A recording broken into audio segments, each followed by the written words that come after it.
Hi, I'm Chris from SQL4automation. In this video we're going to set up a database in Microsoft SQL Server. And to do that we're going to download and install the server and the Management Studio, create a sample database and connect to it with our SQL4automation Connector. Then we're also going to make requests from our query tool on the same machine and from an external device.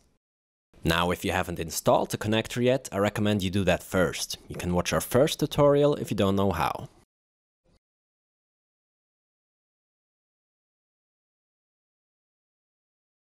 To download the server, we just go to our browser and Google something like SQL Server download.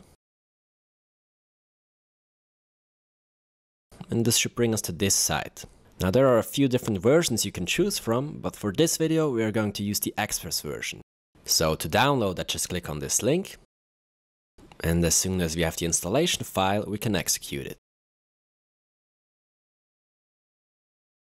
Now the easiest way to install it is with the type basic, but because I want to change a few settings, we're going to select custom.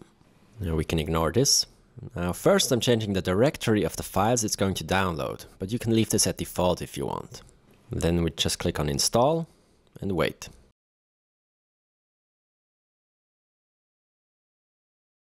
Alright, so we downloaded the SQL Server files to our computer.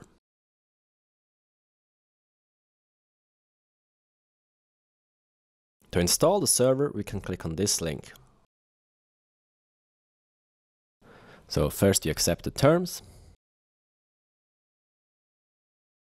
Then we can search for updates if we want to, and go through the next few steps.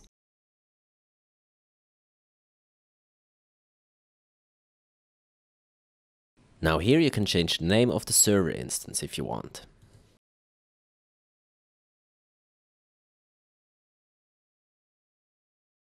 And now here's my first edit.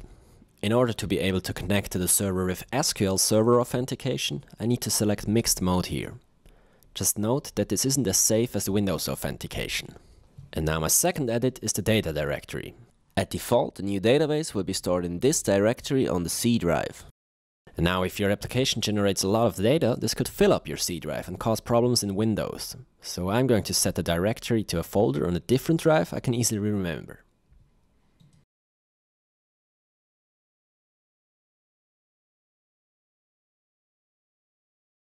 Now we just go through the next few settings and wait.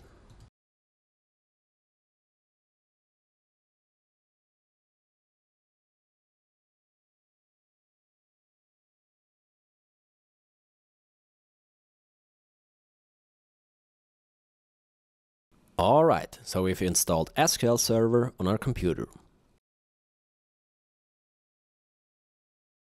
Now the easiest way to install the management tool is by clicking on this link. But if you don't have this window open, you can also go to your browser and search for SQL Server Management Studio. This should bring you to this website, where you just click on this link to get the installation file. And to download faster, you can click up here and drag to the right. But it doesn't always work. After downloading, you just execute the file. And click on install.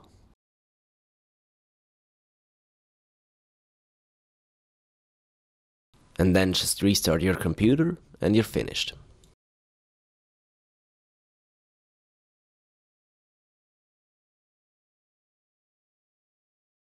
So let's start our Management Studio. Now before we can access any database, we first have to connect our studio to a SQL Server instance. Now I'm going to select the one we created before and choose the SQL Server authentication with the login we defined. But you can also take the Windows authentication if you want. And just like that, we're on our server. But we don't have any database yet. So let's create one. Now on my desktop I have some sample data. And, it looks like this. We have 4 columns with the IDs and parameters. Now to create the database, we go back to our studio and click on New Database. Then we give it a name and click OK. And then to import the data, you right click on the database, go to Tasks and click on Import Data. Now this should bring up this menu. First I'll have to select the data source, and in my case it's an Excel file, which I then have to find.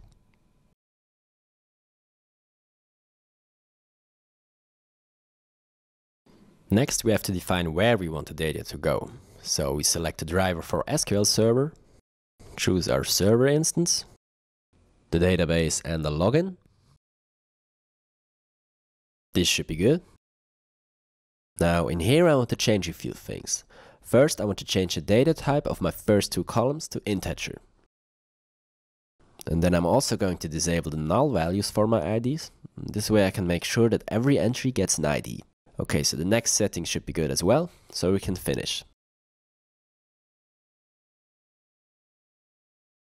Now after refreshing, we should see a new table in our database. I'm just gonna rename it real quick.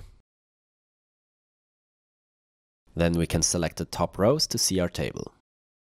Now just one last thing, if you go to Design Table, under the column properties for the ID column, we can set our ID to be an identity. This will make sure that every new entry to the table will get its own ID, incremented by 1 from the last one. And I'm also gonna set it to primary key, which will make sure that every ID is unique. Okay, so next I'm going to create a new login just for my database. To do that, we go to Security, Logins, and click on New Login. Here I enter my name and the password for the SQL Server authentication. Then I select my default database.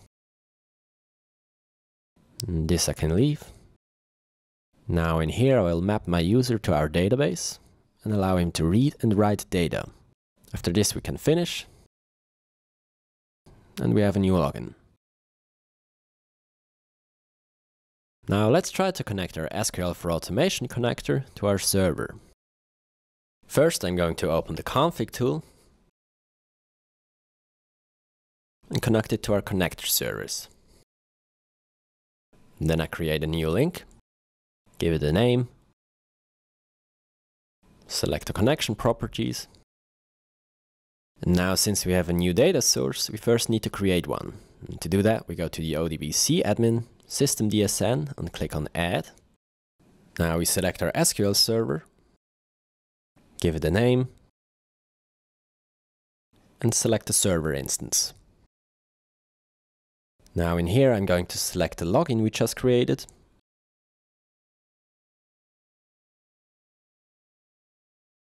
Then I select my database, click on Next and Finish. So here I can test my source, it seemed to work. Then we can go back, click Refresh, select our new source, enter our login, and click OK. Now the purple LED tells us that we need a license, so let's fix that. And we successfully connected our SQL4automation Connector to the database. Now instead of using the SQL Server authentication, we can also use Windows Authentication. And I'm just gonna show that real quick. If we go back to our link settings, ODBC admin System DSN, we can edit the data source. And then in here, instead of using the SQL Server authentication, we will need to select the Windows Authentication. The rest we can leave as it is, and it should work. Now we can delete the previous login and click OK. Now this seems to look fine, but when we test the connection, we will see that it doesn't work. And that's because our service can't connect to the server anymore. To fix this, we have to open our Services Manager and find the connector service. Here we can go to Properties, Log On, This Account, Browse, Advanced, Find Now, select our user, click OK and OK. Then we enter the password.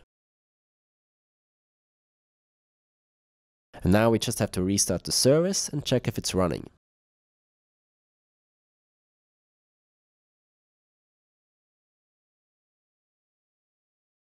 Next we can go to our config tool and reconnect it. Activate a test license. And the link should work now. Alright, so as the next step we can test the connection with our query tool. So we open the query tool, make sure we have the right settings, and send our sample query. And as you can see, we received the data from our sample database. Now if we want, we can edit this data. So let's change our first entry, for example. Just go to our table, type in something here, and we should be able to see this change in our query tool. So let's try it again. And as you can see, it worked. So we are able to send requests from our query tool over the connector to our database.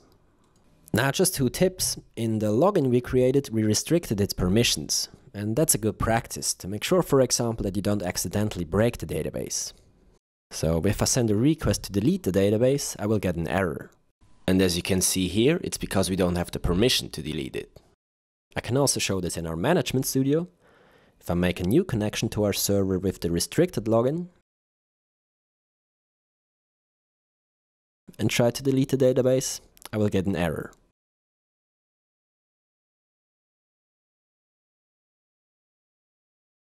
And another tip, in some cases, for example, if we want to connect our studio to a server on a different device, we need to make sure that we have the TCP/IP protocol enabled.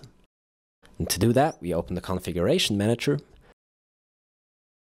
go to our SQL Server protocols, and enable the TCP/IP protocol.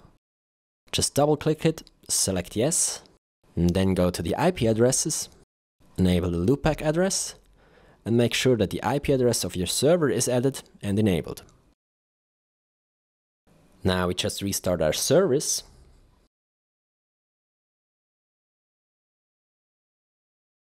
And we're good. So now, just as an example, I'm also going to connect to my server from an external device. Now in my setup, I'm running the connector and server inside a virtual machine. So as an external device, I can just use my host computer.